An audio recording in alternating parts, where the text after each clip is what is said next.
Take two on this, guys. Welcome to episode 70 of Psycho's Platters. 70.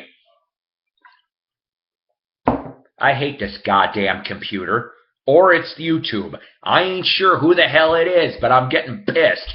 This is the second attempt at this crap. I get all the way...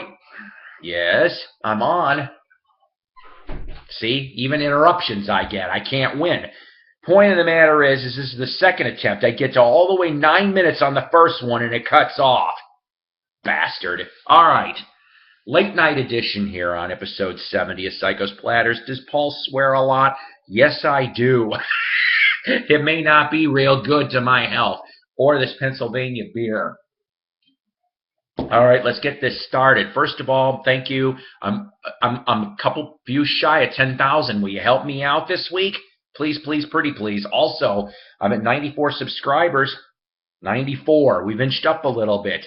It's almost been 2 years, actually, I started this show. It'd be nice if I could get to 100 by Saturday, which is my birthday. Give me a nice birthday present, please. That'd be absolutely fantastic. I'm sorry if I'm a little ornery, but this technology is... All right. Went to a garage sale this week. Not too much. Second day of the garage sale, but it turned out I was maybe only the second or third person to look at vinyl.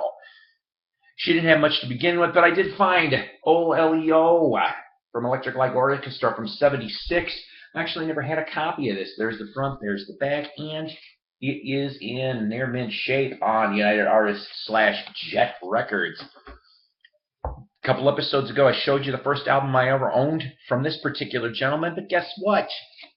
I finally have the copy in the shrink. Stevie Ray Vaughan and Double Trouble's Texas Flood from '83 with the little promotional sticker, the blurb sticker. Says, legendary Texas guitarist contains Love Struck Baby, Texas Flood, Rude Mood, and Mary Had a Little Lamb on Blue Epic. I still kind of kick myself in the ass. Back literally in August of '90 at Alpine Valley, Wisconsin, I had a chance to go to what appeared to be Stevie Ray's last gig. My boss was being a dick that day, and I didn't get to go. So, needless to say, Eric Clapton and Buddy Guy were on the bill too. It would have been beautiful. My buddy Brian was leaving after the show. If you've ever been to Alpine Valley up there, it takes forever sometimes to get out due to the parking situation. He heard a big, huge clap of thunder, which, guess what, kids? It wasn't raining. It was Stevie's helicopter slamming into the mountain. He never forgot that, and I would have been spooked anyway. So, that was the garage sale stuff. Then we went to a resale shop where I found this little ditty. Never heard of this guy on Vernon Records from Mount Vernon, New York. The everlasting Teddy Wilson. And the only reason why I grabbed this is I found out that he was a member of the Benny Goodman Trio for big band, but he turned jazz pianist as well. Like I said, on Vernon Records, I do not know if it's a regular white label or this is a white label promo. It doesn't really prove anything on there at that point. Also in near mint condition. This next record, I'm going to show you the record first, and then we're going to explain a story as to why I grabbed this particular thing. Okay, this one here, Duke Ellington and his orchestra, Creole Love Call, and the flip is Cool as a Fool in a Pool and Singing in the Rain by Hal McIntyre and his orchestra. This is on V-Disc Records.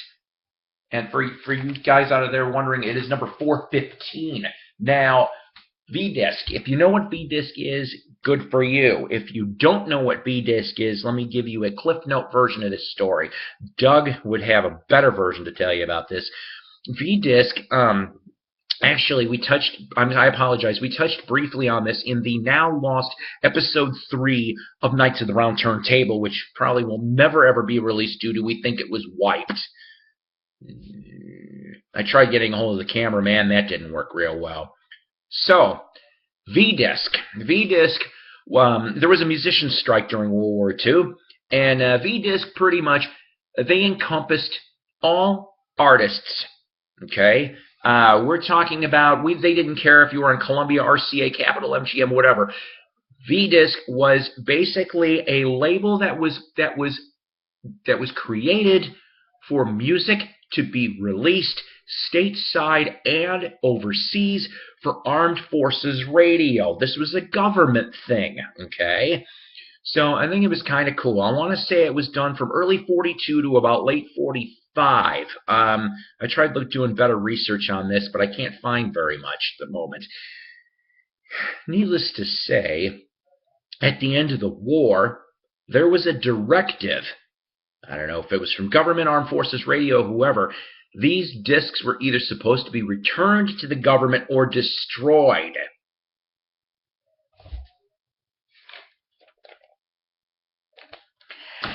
Yeah, I know a handful of people with V-discs. Now, as far as for value and stuff is concerned, I'm told some of them are worth something, some of them aren't. A lot of the artists, I cannot wait. This one's a little rough. It's going to have to be cleaned major, but I'm led to believe that even the artists went and did special introductions on the records before the songs were played. Needless to say, it's a really cool World War II collectible. And there's even I am told, by Doug, in fact, for this matter, that supposedly it's illegal to have these things. I'm a rebel. I'm a rebel. There's a bunch of us out there that are rebels, because I know a bunch of us that had these things. But this is my first V-disc, so that's really cool. So that was really all the new stuff. Now, as far as for, I got some other things I brought with, because I was digging through my bookcases and things like that. For some things that maybe, just maybe, you guys never saw before. How about this? From 1967, Terry Knight and the Pack Eye, Who Have Nothing. It is their first album. There's the front, there's the back on Lucky 11 Records. I got to tell you, why am I bringing this up to you? Because this not only has Terry Knight, of course, but Don Brewer and Mark Farner from, where would they go? Yeah, that's right, Grand Funk Railroad, a couple of years later, which is kind of neat. There's a small label that was actually, Lucky 11 was tied to Cameo Parkway. Let me see here if I can show you the label here. Here's that, okay? And it's at least VG+. It's a beautiful piece. I actually did pretty good. This was an eBay. I won this on an eBay auction a couple of years back. They put out, to my knowledge, 2 albums on Lucky 11. And like I said, I'm looking for Doug's got the other one. Reflections is the name of the second one. Okay, here's something that maybe a lot of you people don't deal with. But if you've got a favorite band out there, especially in the 70s and 80s, you may get a kick out of trying to find these things. I know this sounds kind of goofy, but I'm a big April Wine fan. I mean, I'm also a big Cars fan. But what I snagged was a King Biscuit, an original King Biscuit Flower Hour. I picked this up on an eBay too. This one here was a show that was made in June of '81, and it's even got the cue sheets and everything. I've got the cue sheets.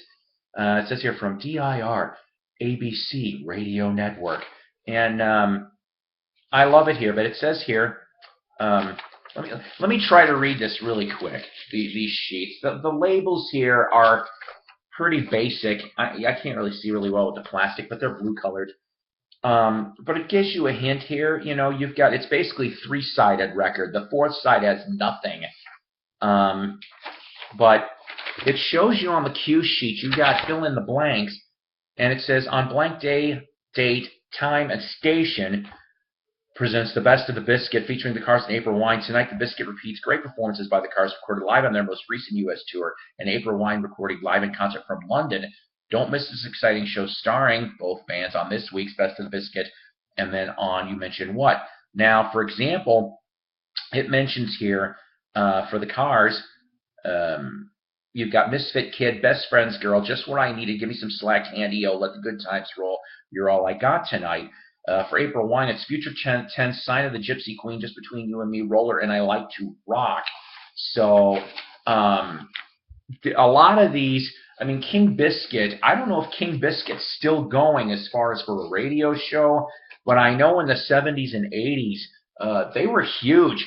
The thing is maybe my Chicago friends can help me out a little bit. I don't recall a radio station having it unless, being an FM, was it the Loop? Was it XRT? I mean, who did it back then, for King Biscuit? I'm just not sure. But what I'm getting at is the collectability of these things. Obviously, they only went out to radio stations, and there are some King Biscuit shows that they only had songs that never got released commercially. So you're getting something of an extra rarity. All right, here's another little thing. I love Quad. I don't find too many Quad albums, but my buddy Scott, who used to go off and run a flea market booth, I'm told he's changed that around a little bit. I found this baby for $1. He screwed up and accidentally put this in the buck bin. It is Free for All from Ted Nugent in Quad. Yes. I'll show you the label really quick. This is in beautiful shape. Nice gold epic. Yes, yes, yes. Also in that box, I can't find them though. Got a Quad copy. I think it was a Machine Head and Black Sabbath Paranoid. Here's a little interesting piece I've never seen before. It's jazz. The Henry Red Allen Memorial Album on Prestige. Doug told me this is a later release. It mentions in the liner notes it was about roughly 67 when this came out. Yesterday, Today, and Today, the Osborne Brothers. How about it's signed by the whole entire band back in 68? That's kind of sweet. I'm a big Monkees fan. From 1972, the Monkees Refocus, which they actually, I'm told that it was kind of lame on Bell, but you know what? It's hard to find this damn album. Here's a goofy one: Bing Crosby and Mary Frances Crosby in Goldilocks, sponsored by Evans Black Carpet. This is from the late 60s. It even shows boom, boom, boom, boom. Hey everybody, and Paul Winchell's narrating. Boom, boom, boom, boom, boom, boom. And lastly, I'm a Molly Hatchet fan. Found a nice, for $15, beautiful condition, picture disc of Take No Prisoners from '82. It's beautiful. It's got here on the back too. It shows you the back cover. It's hard to get these out. It's the same on both sides. We're going to leave it at that. But let me give you a hint on something, though. The Molly Hatchet picture discs were promo only. They made them from the first album to this album. I got this one, like I said, for $15, but I've seen them for higher. Okay, we're almost at the end here, kids. Shout-outs, Wax Museum with Ronnie Dark, Night Owl Lounge with Mike Adams. Go like them both on Facebook and listen to them Sundays, 6 to 9 p.m. Central Standard for Wax, 9 to 10 for Night Owl. Shindig Magazine and Vintage Rock Magazine, both out of England. They're fantastic. Please go subscribe and love them. Thrifty Music Collectors, Doug Fields and his crew. God, we gotta love them. We do, we do, we do. Mr. Mojo. Go ahead. Mr. Mojo, I'm an idiot. Mean Mr. Mayo over on Facebook. I'm tired. YouTube. Go watch his videos. He's fun to watch. All right, guys, I'm tired. Everybody have yourself a good one. See you next week. Have good crate digging and rocking.